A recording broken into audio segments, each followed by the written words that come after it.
Okay, great to have you here. Please, can you introduce yourself? Hi, my name is Kavitha. I run a small business called Isifisa that teaches people about sewing, mending, and upcycling with a very strong stress on how to manage your stress and anxiety through it, but also how to have actionable sustainability to make little changes that will bring about that'll create a Great. big impact. Great. And so you've mentioned sustainability already. What does sustainability mean to Isifiso? Like, what does sustainability look like for you? Okay, so sustainability is in everything that we do. We are a circular zero waste business. So, which means none of our materials are wasted. We kind of engineer the design to reduce the amount of waste that we generate. And whatever waste we have, we try to repurpose it in some way. But to begin with, the source, what we work with mainly is rescued fabrics. So, from my local community, we rescue fabrics that people have thrown out, like offcuts and scraps. And then we use them in our workshops to teach people to mend or say upcycle. So it's a way to repurpose textile waste into something more useful, but it's not just textiles. We repurpose needles, threads, scissors, whatever we are handed in. We find a way to purpose that and also bring it as a talking point into the workshop saying, oh, did you know this is where we got this from? And this is what was thrown out and things like that. Amazing. So actually every part of your process, not just the fabric, is rehomed or repurposed or reused. Yes, so we can't always guarantee what comes in our rescue bag. Sometimes it's fabric, sometimes it's a dress that somebody's bought and cut off into parts. Sometimes it's threads. I got a large bag of threads, which I use for my visible mending classes. Sometimes it's buttons, beads, whatever. But whatever we find a way to either integrate it into the workshops or we find a new home for it. So when we were given a large number of polyester fabrics that we didn't have a use for. I asked around and we found out that there was a quilting group not far from us that were making neonatal blankets and they needed new fabrics. So we donated it because it was not of use to us. So we gave it away to somewhere where it could be repurposed in some way. Wow. So again, yeah, not only you're using things that people have donated, but you're also contributing and donating things on things that you can't use. Yeah, so I work with a small design business which makes bridal clothing. A friend of mine makes bridal couture, and so all the tulle, all the underskirt, those netted underskirts that go Mhm. under wedding dresses, all the tulle. There were a lot of offcuts and scraps from that, and she was asking me, I don't know what to do with this. So I took it from her thinking, okay, this will be a craft project. I stuffed it into a massive bag and I Mm. had it. And then I'm friends with another local business. No, they're not quite local. They're Kent-based sustainable business that make terrariums. And I noticed that in the terrariums at the bottom of it, they put some nets down so Mm, that that's it right. goes on the bottom of the glass. So I asked the business, they call therapy, and I spoke to the owner and said, could you use tulle for that? Like I have like these fine nets from bridal wear. Would you be able to use that? He came and checked it out, the owner, and he said, yeah, that's something we can use.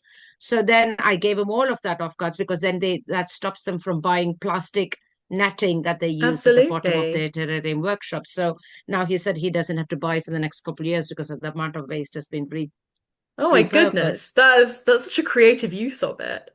So you've said that you run workshops. Yeah. Who are the workshops aimed at? So I run two kinds of workshops, one around my kitchen table, literally, and it's for the people in my local community. They're low price, accessible workshops so that people can learn this life skill because sewing is a life skill that we have somehow walked away from. And the other set of is towards corporates or organizations, schools, universities, any organization that would procure my services to come in to teach them either a short one-off workshop or on a three-part, six-part where people can do a longer term but learn a skill along with learning actionable sustainability. For me, everything's about the actionable sustainability.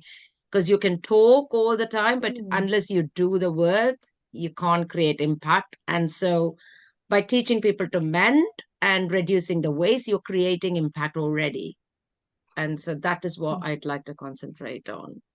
So, do you think there's a place for, you did mention schools briefly. I know they're not your target audience, but do you think there's a place for workshops and classes like yours within schools? I think there is, and I think we used to have them a long time ago.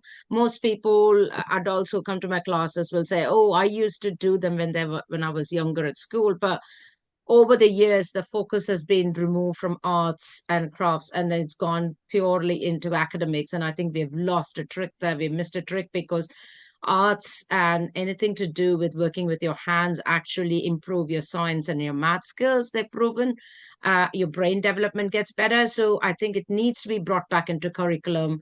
Children need to learn it, and that's one thing for the brain development. But the other side is that this is a life skill. If we can't always be relying on someone else to fix our problems for us. So if we can mend a shirt or sew a button back on, or take up trousers or skirts for ourselves, then it's we are more empowered, right? And it create and boosts your confidence.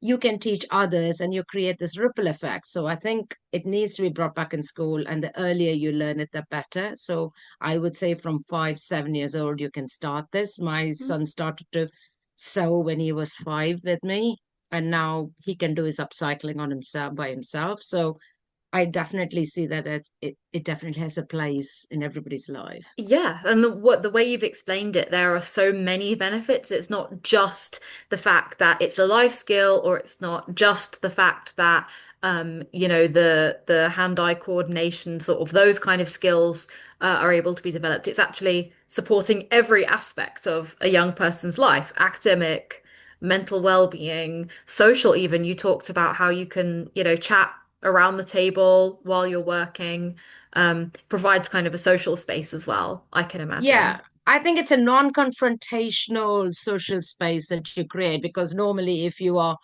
say, sitting around talking about your problems, everybody's got to look everybody else in the eye, and it becomes very confrontational. It's like, I don't want to say anything. But if you are just looking down and sewing, you're focusing on that, but words flow freely because Mm. you don't have that pressure of everybody watching you and everybody's doing their own thing. So you feel a little bit more relaxed. I mean, like why we talk better with lights out, or when we are walking, or, when we're doing something Yeah, there's this else. sort of shoulder to shoulder conversations. I think I've heard a lot about when people are driving as well. If you have Mm, someone in the passenger seat, you're able to talk about potentially really difficult topics in a way that you wouldn't be able to if you were sitting facing each other, at a table. exactly. Exactly. And I think child psychologists also say like that's how parents should approach problems with children, not sit in front of them, but sit shoulder to shoulder with them and talk to them, because it's not like I'm looking at you and you better It's tell not an me everything. interrogation.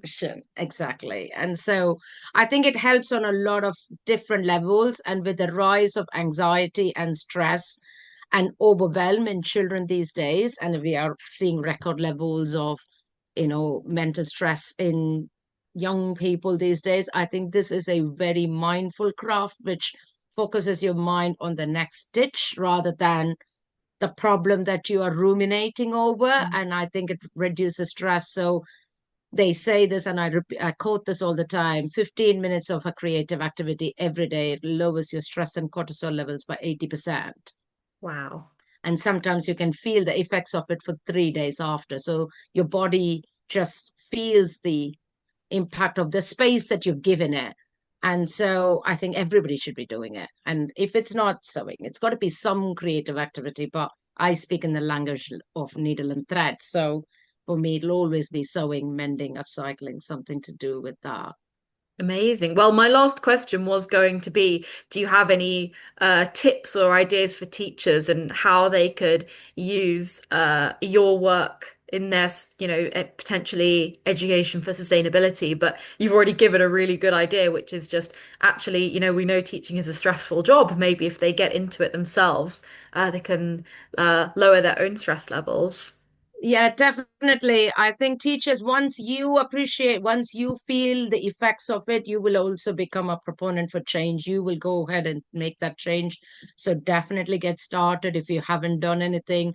Don't be all fingers and thumbs. It is easy. You just have to have that mindset saying it's going to be difficult to learn a little bit and then it'll be better. The same thing teachers tell their students. It's a growth mindset, right? So it's about just saying, okay, I'm going to do this. That's one. Second thing is you don't have to take on a lot, even whether you're teaching children or yourself. Do 15 minutes at a time. Just take a project. So some days when I don't have time to do a whole lot, I'll just prep. I'll say, okay, I'm going to just design what I'm going to do next and I'll prep. Next, I'll be like, oh, put it all together in a box or a kit that I can take around with me. So I might sew on the train on the way to work, or I might take it with me on holiday. I'll prep and I'll have a box ready to take out with me, a bag, a plastic bag. And then the third day would be just like, okay, I'm just going to choose all the colors and threads ready. So you can do them in short bursts. And by the end of, say, 10 days, you will have a finished product or a close to finished product, but you will also feel the difference of you are not just focusing on the problems you have, but on something more interesting. And I think we could bring that mindset to education for sustainability as well. There's a lot of talk of, the issues and the problems we have with, teaching about sustainability. But actually, if we focus on a project, focus on a topic, something that we're doing, actually just going one step at a time rather than getting distracted by the bigger problems out there in the world. Yeah, That's definitely. And if anybody wants to know more, please check out the website. It's theisifiso.com, theisifiso.com. And you can find me on Instagram or LinkedIn and reach out to me. If you've got any questions, send me a message. I'm more than happy to answer any sewing related questions at any time. great. And we'll definitely put all of those links in the description of this video. Thank you so much, Kavitha, and I hope to see you soon. Bye.